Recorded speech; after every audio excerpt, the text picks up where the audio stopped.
Hey everyone, and welcome back to No Man's Sky.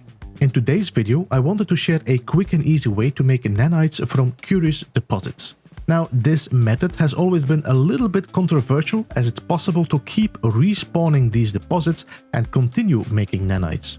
Nevertheless, it has been used by many in the community. And while this is not the quickest way to make nanites, it's definitely the cheapest and safest. This guide will be aimed at sharing this information with new players, as this method is pretty common knowledge by now. Curious deposits can be found on many different types of planets and in different cluster sizes. I found them on lush, radioactive, toxic and even desert planets. Sometimes you find them in a cluster of 3, and if you're really lucky, you find them in a cluster of 17 or more. It's possible to search them from your ship, but you should fly pretty slow and low, as it takes some time for them to render in. Curious deposits are marked with a 3-star icon. You can spot them on your analyze visor, but only when in radius of 150 U. They will also show up on your compass when nearby. Some of them have really bright colors, which make them easy to spot them visually, and others are camouflaged and you miss them easily.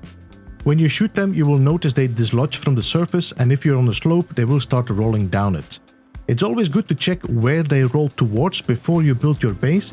That way you can either build a collector or a funnel to direct the deposits where you want. In my case, these deposits all seem to collect down here in the dip, so it doesn't seem like I need to build anything to collect it. Now you can mine all the deposits if you want to, or you can just save and reload, and you'll see that the deposits are going to be spawning back at their original location, which makes this an endless source of making nanites. You can also get them to respawn by walking or flying away from the base and return. Normally 700 to 800 U distance should be enough to trigger the respawn. Alright, it's time to start building our base. In my case, I'm gonna build a floating one above that pit.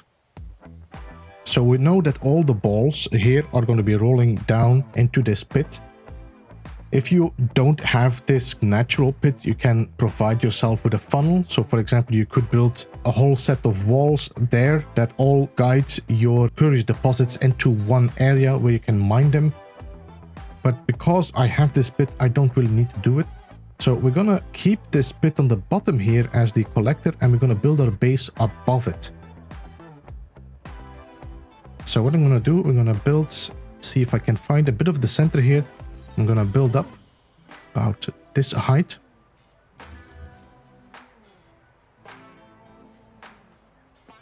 And then we're gonna snap a... I think we can actually snap a small one there, and then a triangle here. Then we can take a large floor, snap it here, remove this triangle, and then move that there. Then we can remove this, and that's gonna allow us to snap a triangle on this side. So we now have the tip of this triangle perfectly on the center of that wall we just placed. And we can now remove this one as well. We can now start building our first hexagon. And on the outside, we can now build a second one because we want to have a little bit of a larger room. Like that. Then we can take the triangles and snap these in here. Now in the center, I would like to have a hole so I can actually shoot from the top down, so I don't even need to go outside of this build. So I'm going to take this one away. We're going to build a small triangle in here, and then we can build the other there. So now I can remove all of these, and we can start making a bit of a border like that. So now we can have like a centerpiece where we can look down towards the floor. If we look at the refiners, let's build 2 of them here. 1, 2. You can see I'm not able to build a third one. It's limited to 2 in the local area. So I need to build another one at a certain distance. And it seems that this is the distance we have between the 2 and that one. That means we need 1, 2, 3 floors. So I think if we build another 2 here, and then we extend it out, I think we should be okay then to build these refiners. And then if I now take that one, you can see actually can snap it pretty far, so it's good. So we can build one here. So I'm gonna complete this base. Everybody can build it a little bit how they like it. I'm gonna build a few windows. I'm gonna leave this open so I can shoot through the opening. I might actually also leave this open. We might actually build a landing pad here. And here we're gonna build some arches. And on top we can build ourselves the roofs. Then on the outside here, we're going to be building our refiners. We can actually move one large refiner on the outside. Then we have space for the medium ones inside. So let's just build one here. And let's move you here.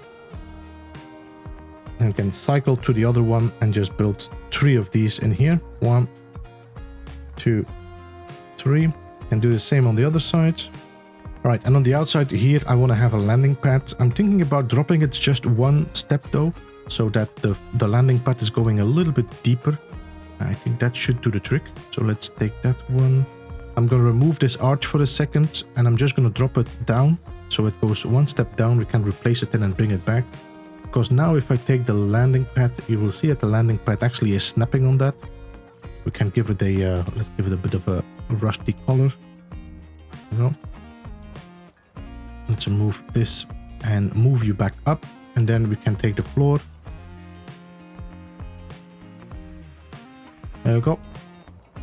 Alright, so now the base is built. That is pretty much what we need. I can now just go here, shoot all of these curious deposits. They will make all their way down here. Which means I can actually mine them all from here.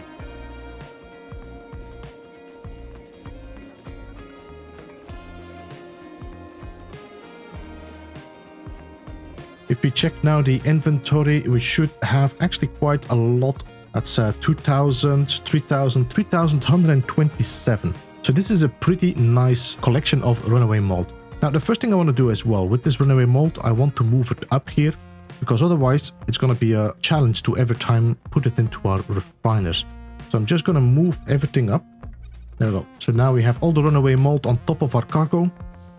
And now the only thing we need to do is we have to put it into our refiner. So if I now open my refiner, take the slot here, you can see all my Runaway Mould is the first slot. I'm going to take this and add some more. So there's 250 you can put in there, that's the maximum. So I'm just going to keep on dropping these in here now and starting and just keeping on refining all of these Runaway Moulds. By the way, the nanites we have for the moment is 3,257. So we can compare what the result is. Let's put that in our inventory and then continue doing the rest of the Runaway Mould. There we go. Now if we compare, you can see this is the amount of nanites we just made. Now this is where you can actually jump in your ship, or you can walk away, but let's just jump in our ship, fly away for like 5 minutes away from the base and go back to the base, and you will see that these Runaway Moulds are respawning, which means you can keep on doing this endlessly. Well, that should be far enough.